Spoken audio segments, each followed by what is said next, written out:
Najviše volim da se igram sa mojim dedom Milutinom, koji ima 86 godina. On ima sina Voju, koji je moj tata. Milutinova ćerka je Milica, moja tetka. Milutin će sada da umre jer je mnogo bolestan i ne ustaje iz kreveta.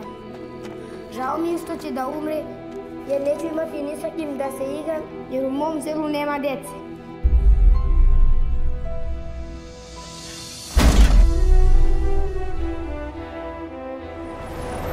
Kako transporteru? Jel se čuje kad ti gađamo?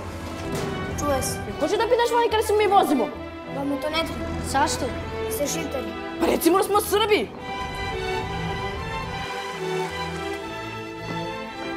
Ko je te Baški? Baški mi je onaj čoban što ste mu ubili oca. Nikog ja nisam ubio.